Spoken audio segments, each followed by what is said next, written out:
যারা ভালো ছবি আঁকতে চাও তারা শুরুর দিকে আমার মতো অক্ষর দিয়ে বা লেটার দিয়ে ছবি আঁকা শিখতে পারো। আজকে আমি ভি লেটার দিয়ে তোমাদের একটা সুন্দর টিয়া পাখি এঁকে দেখাবো। এভাবে একটা ভি বড় করে লিখে নিতে হবে। এই ভি এর ২ টা বাহুর সঙ্গে আমরা পালকের যে লাইন থাকে সেরকম লাইন সংযুক্ত করে ২ টা পালক প্রথমে এঁকে দিব। এর মাধ্যমে তৈরি হবে একটা উড়ন্ত টিয়া পাখি। আমাদের একটা পালক কিন্তু হয়ে গেল।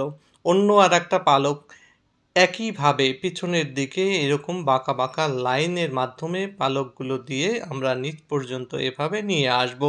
এরপরে ভি এর সেন্টার পয়েন্ট থেকে একটা লাইন এরকম সামনে নিয়ে আসবো। এরপরে আমরা উপরের দিকে টিয়া পাখির গলা এবং পরে মাথা এভাবে দিয়ে নিব। এরপরে একটা বাঁকা লাইন ভিতরের দিকে দিয়ে দিব, যেখানে আমরা টিয়া পাখির ঠোঁট আঁকবো। এরপরে গলার লাইনটা দিয়ে পেটের দিকে একটু চওড়া করে নিচের দিকে নামিয়ে নিয়ে আসব। সেখান থেকে আমরা নিয়ে যাব পেছনের দিকে, যেখানে আমাদের লেজের অংশটা থাকবে। পিঠ থেকে এরকম লেজ নেমে আসবে নিচের দিকে। এম নিচের অংশ থেকেও আমরা এইভাবে লাইন টেনে আমরা লেজের অংশটা করে দিলাম, লম্বা লেজ হলো। এবার আমরা টিয়া পাখির বাঁকা ঠোঁট এঁকে দিব। টিয়া পাখির এরকম বাঁকা ঠোঁট কিন্তু তোমরা দেখেছ। টিয়া পাখির ঠোঁট দেওয়া হয়ে গেলে একটা ছিদ্র এভাবে দিয়ে দিলে ভালো হয়।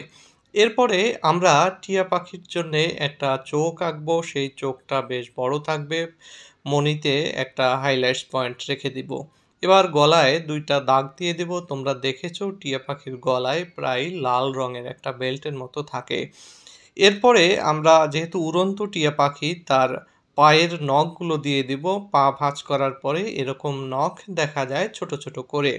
এবার আমরা প্রথমে টিয়া পাখির ঠোঁট এবং গলার যে ২ টো দাগ দিয়েছি তার মাঝখানে লাল রং দিয়ে আমরা ভরাট করে দিব। এরপরে আমরা সবুজ রং দিয়ে টিয়া পাখির বাকি অংশটুকু রয়েছে সেটা রং করব। রং করার সময় আমরা ডান হাত দিয়ে যারা করি তারা বাম সাইড থেকে রং করলে ভালো হয়। এরপরে এই বাম সাইডের অংশটা আমাদের যখন হয়ে যাবে তখন ডান সাইডের অংশেও কিন্তু আমরা সুন্দর করে রং করতে পারবো। এখন ডান সাইডের অংশে করলে আমাদের কিন্তু হাতে রং লাগছে না। আগে যদি আমরা ডান সাইডে করে ফেলতাম, বাম সাইডে রং করতে গেলে হাতে রং লাগার সম্ভাবনা থাকতো। তো বন্ধুরা, এভাবে আমরা রং করছি। আর পাশাপাশি বলে রাখছি, আপনারা যারা নিয়মিত ছবি আঁকা পছন্দ করেন এবং যে সমস্ত বন্ধুরা নিয়মিত ছবি আঁকার প্র্যাকটিস করতে চাও, এরকম ভিডিও নিয়মিত পেতে চাও, তারা আমার এই ভিডিওটি লাইক করো, কমেন্ট করো এবং শেয়ার করো। এবং সেই সঙ্গে আমার এই পেজটিকে তোমরা ফলো করে রাখো। তাহলে আমার যখন ভিডিও